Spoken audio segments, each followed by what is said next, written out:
Good morning everyone and welcome to Learn English with Coach Irwan. Oke, pada pembahasan kali ini kita akan membahas tentang personal letter. Nah, seperti apa itu personal letter?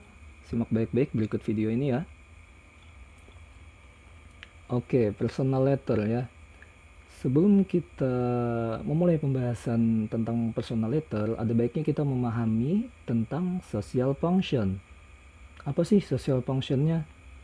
Ya dari judul materinya pun sudah jelas kan, personal letter.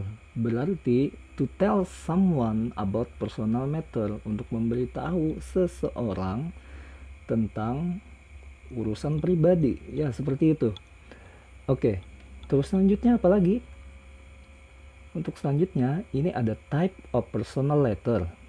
Nah, ini untuk yang bagian pertama ya. Ini untuk person to person. Ini biasanya bisa disebut personal letter non formal. Non formal itu berarti nggak resmi ya. Peruntukannya itu bisa kepada sahabat, kepada ya orang yang dicintai gitu, atau kepada saudara, keluarga. Nah, untuk bagian ini itu ada tell stories ya. Untuk itu bisa dapat diartikan yang to tell stories ini friendly letter gitu.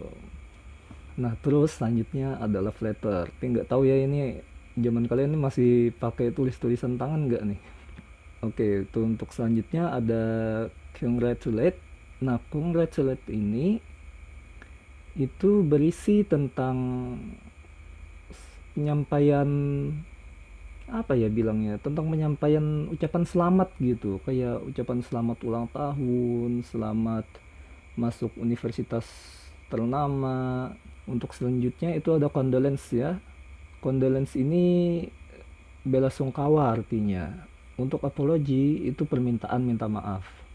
Nah, untuk yang selanjutnya ya, ini bisa dibilang personal letter formal. Cover letter itu apa sih? Cover letter itu surat lamaran kerja. Nah, jadi bagi kawan-kawannya yang nanti setelah SMK terus lulus, itu ketika perusahaan minta cover letter, itu berarti mereka minta surat lamaran dari kalian gitu. Oke, untuk selanjutnya resignation letter. Resignation letter ini kalau di bahasa Indonesia kan, itu berarti surat pengunduran diri. Jadi anggap saja ya kalian udah bekerja berapa tahun gitu, terus ada kebetulan ada tawaran yang lebih baik dari perusahaan lain, ya karena kalian masuk dengan baik-baik ya keluarnya kalau bisa juga dengan baik-baik gitu kan, jadi buat aja resignation letter. Terus ada juga request letter. Nah, request letter ini kayak semacam surat permintaan gitu, misalkan kayak minta pengadaan, bukan minta sih ya, pengajuan pengadaan barang gitu, ya bahasa halusnya pengajuan sih. Oke, untuk selanjutnya itu ada complaint letter ya. Complaint letter ini bisa ditujukan pada ya instansi terkait lah, kayak misalkan kalian menemui pelayanan yang nggak biasa gitu kan. Oke, cukup untuk type of personal letternya. Sekarang kita masuk ke pembahasan berikutnya. In this section, we will discuss about structure. So, what is structure? Ya, structure itu artinya kan susunan gitu. Terus, apa aja sih sebenarnya yang ada dalam struktur di personal letter ini? Nah, sebagai pembahasannya, yang paling pertama ya, seperti yang kalian perhatikan itu dari surat yang ada di layar, itu yang paling pertama biasanya itu ada tanggal.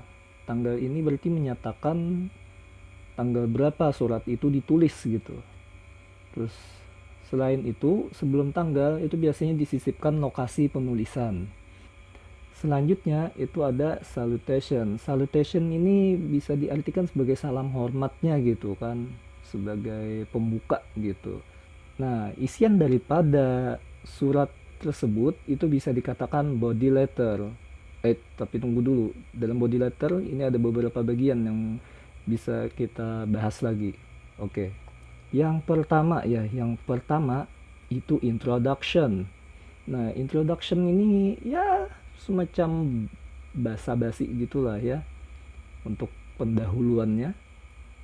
And for the next is body. Nah, body ini ya isian daripada surat gitu kan. Nah, untuk selanjutnya yang terakhir itu ada conclusion atau kesimpulan dari isi pesan yang ditulis. Selanjutnya lagi di bagian bawah itu ada base regard ya. Base regard ini bisa dibilang sebagai complimentary clause atau semacam gimana bilangnya ini. Compliment itu ya pujian penutup lah. Untuk bagian terakhir itu ada nama ya, nama penulis. Itu bisa dikatakan sebagai signature. Loh, signature kan tanda tangan, yang gak harus tanda tangan coret-coretan juga. Kalau dalam surat ya nama pun cukup untuk dijadikan sebagai signature gitu atau tanda tangan tadi. Ini text picture ya. Text picture ini ya nggak melulu wajib ada pada sebuah personal letter. Hanya saja biasanya text picture ini sering kita temui dalam personal letter. Lah, apa saja sih text picture-nya? Oke, yang pertama itu ada present tense. Ya kalau present tense berarti kan kejadiannya yang sekarang ya. Contohnya, I'm very glad. Terus lagi, I want to see it city. Terus lagi, you don't need to worry. Nah, untuk yang bagian terakhir itu ya, you don't need to worry itu merupakan bentuk negatif dari present tense. Untuk selanjutnya itu ada past tense. Past tense berarti bentuk lampau ya, atau yang telah terjadi gitu.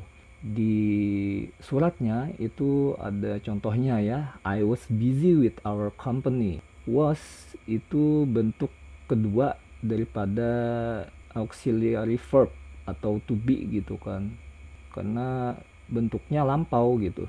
Oke, untuk selanjutnya itu text picture personal letter itu biasanya ada adverb of time. Nah, berarti adverb of time ini menyatakan suatu keadaan waktu gitu dalam ini di dalam suratnya ya. Untuk sebagai contoh itu ada next year. Oke, cukup sekian pembahasan kita kali ini. Thank you for all of kind attention. Have fun in learning English. See you soon on the next video.